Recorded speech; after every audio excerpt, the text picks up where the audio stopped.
What's good people? You know, this is your girl, Anna Deshawn with Wake Up with Anna and Friends. And today I am so excited. First off, she's more than a friend. She's a mentor, 150%. Okay.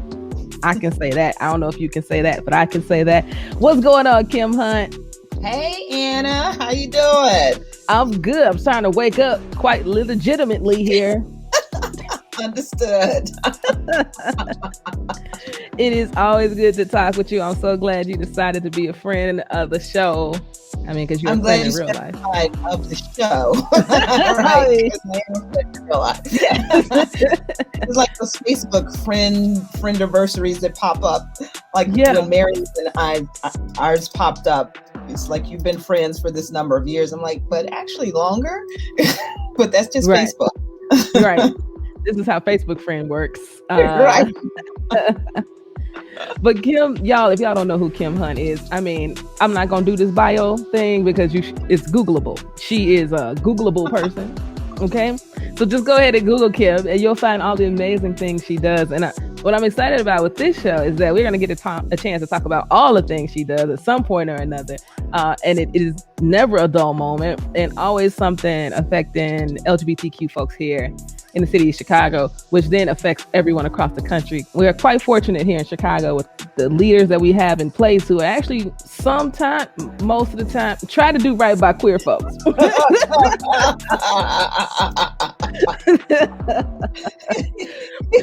But we will say, though, Kim is the executive director of Pride Action Tank, part of the AIDS Foundation of Chicago. She is also co-host at Outspoken, which is a storytelling event at Sidetrack. She also sits on about 50,000 boards and advises about 20,000 people and is in about 10,000 places at any given time. Kim, is that you? Most days it does feel that way. I'll also say that I am happily married and my wife and I have been together, I think it'll be 22 years in July. Goals. And a lot of people don't know this, but I have grown ass kids too. So. Okay. Grown as hell. I love it. Okay. Being a mom is a very real thing. We were actually just talking to Lasaya about motherhood. Yes. In the midst of all of everything she's got going on. It never ends. It never ends. But yeah, speaking as a child, no, it does not. Not yet a mother, but as a child who has a mother, nope, never ends. Pretty much. Yeah, and for the most part, that's fine. Yeah. So tell us, we playing music here on Wake Up with Anna and Friends. We're having a good time. So you got to tell us what you're listening to, or maybe a favorite artist. Yeah, sure. I have very eclectic tastes. I grew up in a household that had a lot of music. Nobody played an instrument, but my mother always had tons of albums, and she had everybody from Miles Davis to Parliament to Frank Sinatra. And so that's kind of what I grew up with. So I love electronic music. I love jazz, a little bit of country and Western from time to time. Shout out to Jackie Boyd on that. We actually went to a concert featuring country and Western artists. I'm glad you all could share in that together. Yeah, we did it. I had a great time. I wasn't sure, but I was with Jackie, so I knew it would be fine. So yeah, I like a lot of different stuff, and I used to buy a lot of music, even well into the streaming offerings, and now I don't buy it anymore. So I just listen to a lot of music through Tidal and Apple and all those places, and listen to a lot of curation playlists during the day, so that I can have music in the background and still work. Yeah, 100%. Playlists like on E3 Radio? Thank you. Writing that down right now. Right? You know what I'm saying. Like that. Yes, just like that. Just like that.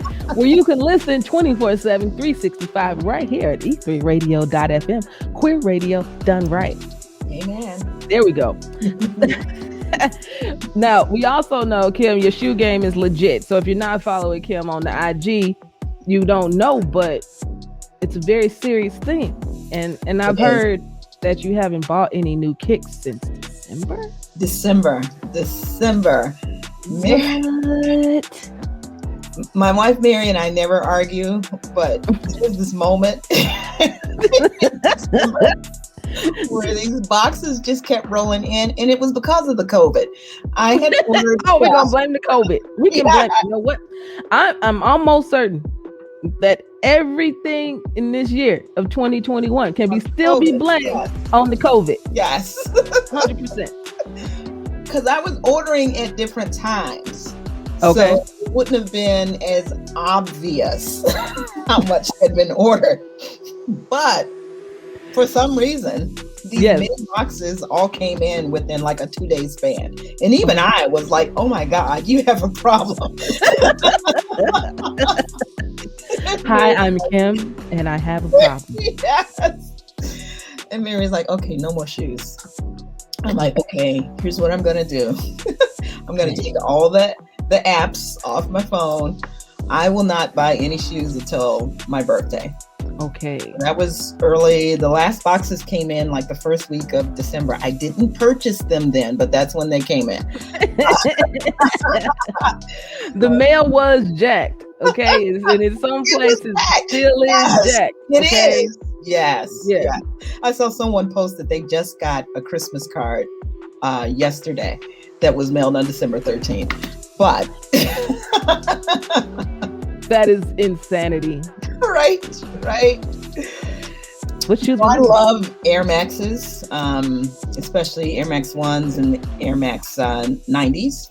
And there's a retro coming out, and I don't remember when it was first released, but it's called the Bacon Air Max, and it was it's like pink and browns and all these things that remind you of bacon. And I remember back when I was first, not that it's been that long ago, when I was first getting into sneakers, I would watch a lot of documentaries, especially on YouTube. And I remember the story of this particular shoe being about, and I'm sorry, I can't remember the designer's name. Yeah. But he talked about how he was just had this great opportunity with Nike and was just having essentially the same thing as a writer's block. He couldn't figure out what he was going to do. Yeah. And the pressure was on. He had like a day to get it together. Yeah. And as he was making his breakfast, he looked at the bacon and is like, I think I got an idea now. You're going to use colorway that reminds me of bacon. And I just thought that was like the epitome of how I do a lot of things, unfortunately, especially back then. This year, I'm trying to do better, but a lot of times you get these wonderful opportunities and you're excited about having the opportunity. Yeah. And then when you have to produce, it's not that you're not capable, but you get in your head and look for perfection instead of inspiration and get stuck.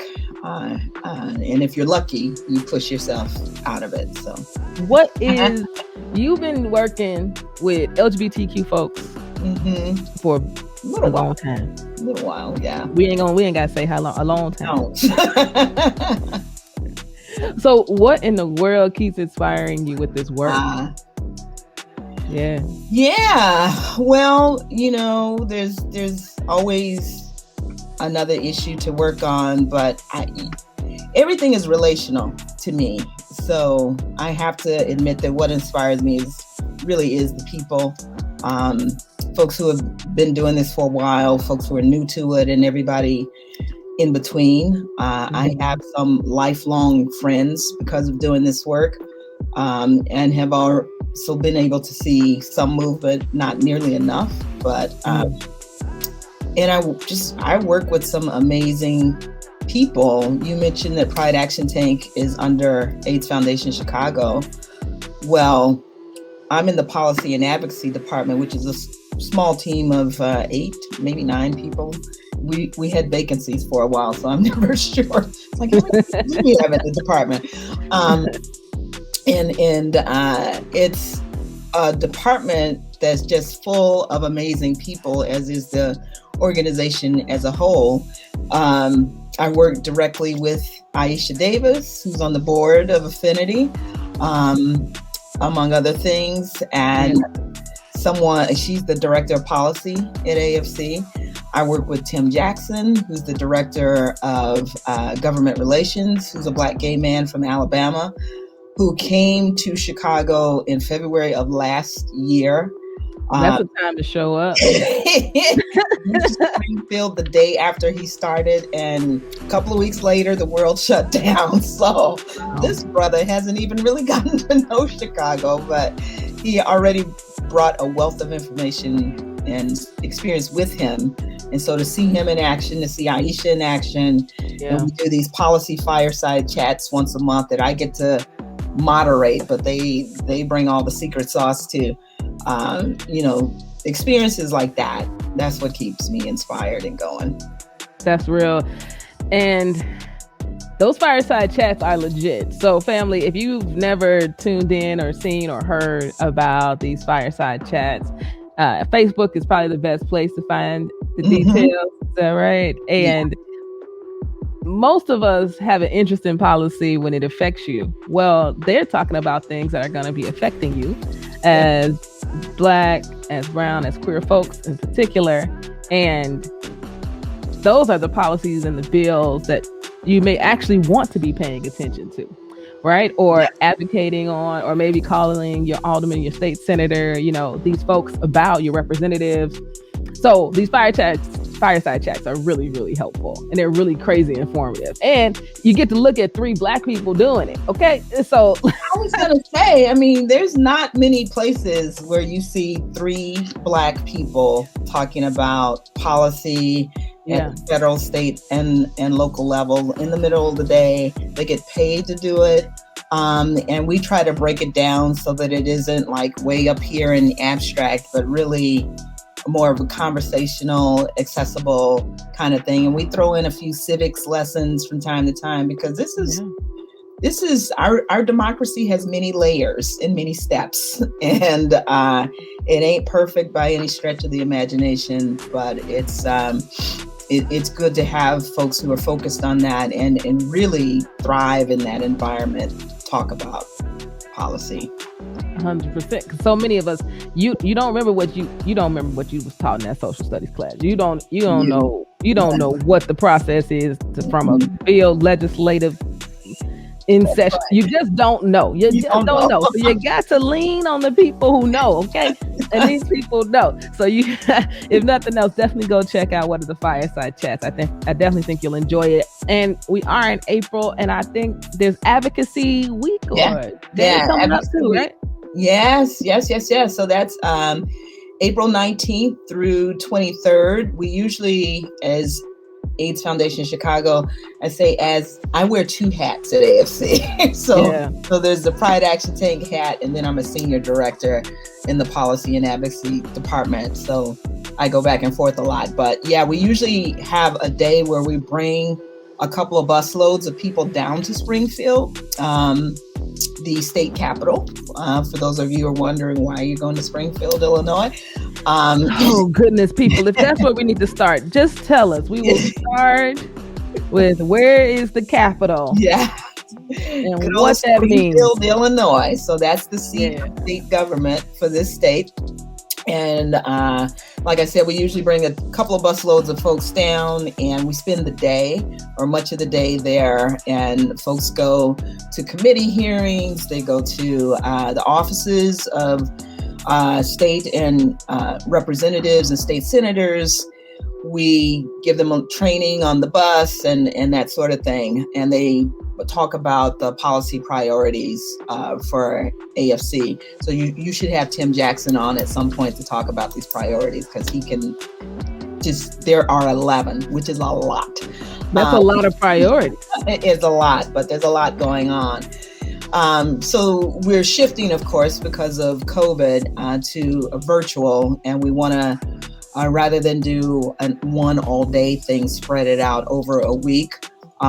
So a certain time blocks within that week, so folks don't feel pressure to, it's like, I do have to work kind of thing. I can't be on this all the time. So it's both informative programming and also action steps that folks can take. And as soon as the flyer and everything gets done, I'll send that to you, Anna, to share with others, and it'll outline all the things that we're doing for the week. I love that. Y'all, if this sounds like something you might be down for, annoying a whole bunch of state senators and legislators and telling them exactly how you feel about this. Because it worked for you. That's right. You pay for so much, and you should be telling them just exactly how you feel, Family, this is what Kim, y'all, I can't tell you how excited I am that Kim is a friend, okay, of this show. And because she's going to bring us all this information all the time. We got to have Tim on. Tim needs to be a friend of the show, too. And we'll have her on to talk about those 11 priority areas, because it's important for us to talk about politics and politics from our perspective and from our angles and what matters to us. So, Kim, thank you so much for joining us today on the show. You are so welcome. Thank you for having me. Absolutely. Kim will be back. Don't worry. Stay close.